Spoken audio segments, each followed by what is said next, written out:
अरे जल्दी से गाड़ी, अरे जल्दी से गाड़ी धारा बलम की होली में बरगर बारी जल्दी से गाड़ी धारा बलम की होली में बरगर बारी अरे जल्दी से गाड़ी धारा बलम की होली में बरगर बारी जल्दी से गाड़ी धारा बलम की होली में बरगर बारी अरे होली में बरगर बारी बा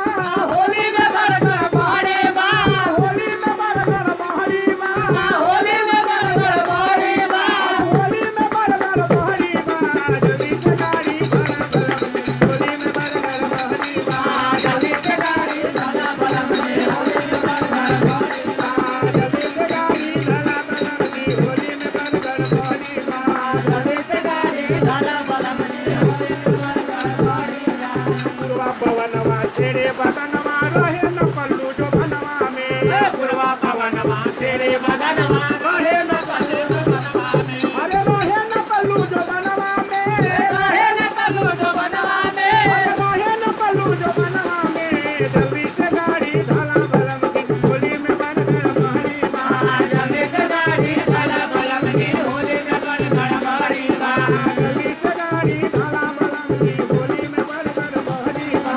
जल्दी से गाड़ी धारा बलम की होली में बरगर बारी बा बसंती के गीतिया गावे पपिहवा नाचेला मोरा या मनवा में बसंती के गीतिया गावे पपिहवा नाचेला मोरा अरे नाचेला मोरा या मनवा में नाचेला मोरा या मनवा में नाचेला मोरा या मनवा में जल्दी से गाड़ी हाँ हाँ जल्दी से गाड़ी धारा बलम की होली में बरगर बारी बा जल्दी से गाड़ी धारा बलम की होली में बरगर बारी बा हाँ जल्दी से गाड़ी धारा बलम की होली में बरगर बारी बा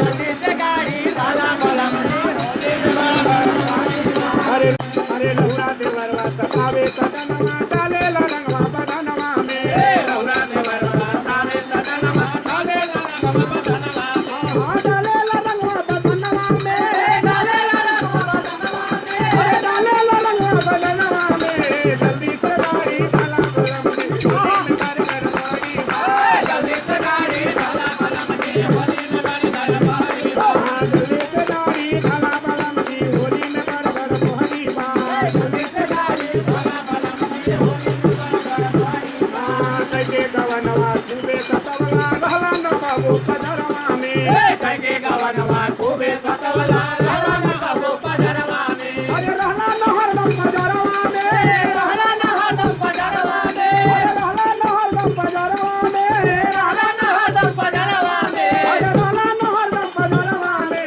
जल्दी से गाड़ी धारा बलम की होली में बरगर बारी बा जल्दी से गाड़ी धारा बलम की होली में बरगर बारी बा जल्दी से गाड़ी धारा बलम की होली में बरगर बारी बा जल्दी से गाड़ी धारा बलम की होली में बरगर बारी बा राजा मनवा हमरो हर के अल्लाह न पाबो सपनवा में